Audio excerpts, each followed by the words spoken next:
कि बाबर को लाया कौन? बाबर को इब्राहिम लोदी को हराने के लिए राणा सांगा लाया था।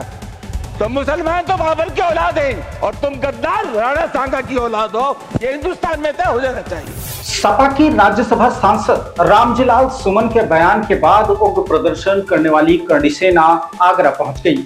इस दौरान पुलिस के सामने ही प्रदर्शन और नारेबाजी की गई। सपा सांसद अखिलेश यादव ने इस पूरे प्रकरण पर अपनी प्रतिक्रिया दी है। उन्होंने कहा है कि कुछ लोग दे रहे हैं धमकियां और लहरा रहे हैं शरेआम हथियार। क्या पंचेंद्रियों से हीन हो गई है भाजपा सरकार? आगरा के एतमादपुर में राणा सांगा की जयंती पर एक रक्त स्वाभिमान रैली में छत्रियों का एक रेला उमड़ पड़ा है। हाथों में तलवार और बंदूकों के साथ बड़ी संख्या में इस रैली में हिस्सा लेने के लिए युवा पहुंच गए। हाईवे की दुकानें बंद कर दी गई, बुलडोजर पुलिस ने जब्त कर लिया और आयोजन स्थल पर अव्यवस्थाएं फैल गई।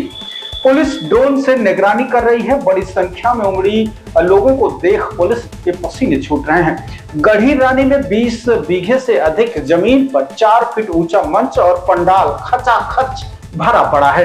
इस जयंती कार्यक्रम में आगरा के साथ ही एटा, मैनपुरी, फिरोजाबाद, मथुरा, कासगंज, अलीगढ़ सहित तमाम जिलों के लोग पहुंचे हैं। राणा सांगा पर सपा सांसद के विवादित बयान को लेकर आक्रोश साफ नजर आ रहा है। वहीं पुलिस भी अलर्ट मोड में है। हालांकि कुछ जगह पुलिस द्वारा इन लोगों को आयोजन स्थल पर पहुंचने से रोकने का प्रयास किया गया, लेकिन नाकाफी साबित हुए। सम्मेलन को लेकर पुलिस ने निर्देशों के बाद हाईवे की दुकानों को बंद रखा गया। कोई बुलडोजर लेकर ना जाए, इसके लिए सभी जेसीबी मशीनों को पहले ही जब्त कर ली गई थी।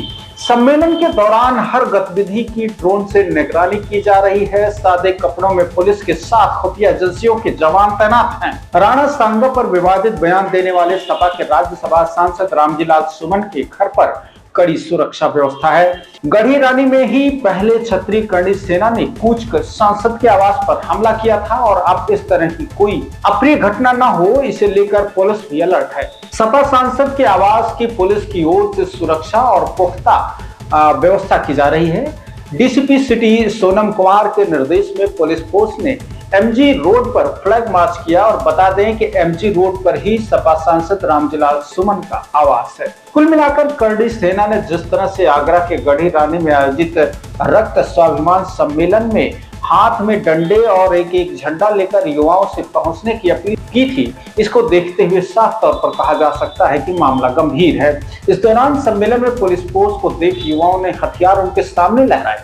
गौरतलब है कि करणी सेना की ओर से एक डंडा और एक झंडा लेकर कार्यकर्ताओं को जाने का आह्वान किया गया था, जिसका नतीजा ये हुआ कि वहां पर लाखों की तादाद में लोग आ गए। रक्त स्वाभिमान सम्मेलन में बड़ी संख्या में विभिन्न संगठनों के पदाधिकारी कार्यकर्ताओं का पहुंचना जारी है।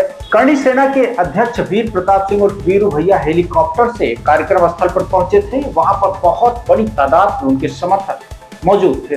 वहीं पर समाजवादी पार्टी के अध्यक्ष अखिलेश यादव ने कहा है कि उन्हें पूरा भरोसा है कि प्रशासन रामजीलाल सुमन के साथ किसी भी तरह का अपमानजनक व्यवहार नहीं कर पाएगा। अगर सरकार ने इसके लिए अभी भी खुली छूट दे रखी है तो इसके लिए सरकार जिम्मेदार है। कुल मिलाकर सपा सांसद रामजीलाल का जो बयान था और जिस बयान को लेकर बड़ी भारी मात्रा में आक्रोश उत्पन्न हो गया, जिसे देखने के लिए तमाम आप जो देख रहे हैं कि जनता एकत्रित होकर करणी सेना के कार्यकर्ता एकत्रित होकर आगरा पहुंच गए हैं। अब ये इशारा कर रहा है, ये बता रहा है कि किसी भी सूरत में समाजवादी पार्टी के द्वारा दिया गया ये बयान उनके लिए बर्दाश्त योग्य नहीं है।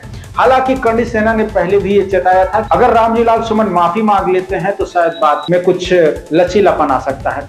अब इस तरह के जो बयानबाजी का दौर चल रहा है और जिस तरह से लोग आक्रोशित हो रहे हैं, जैसा माहौल बनाया जा रहा है, इससे साफ तौर पर जाहिर है कि भारतीय राजनीति में अब एक अजीब तरह का परिवर्तन देखने को मिल सकता है।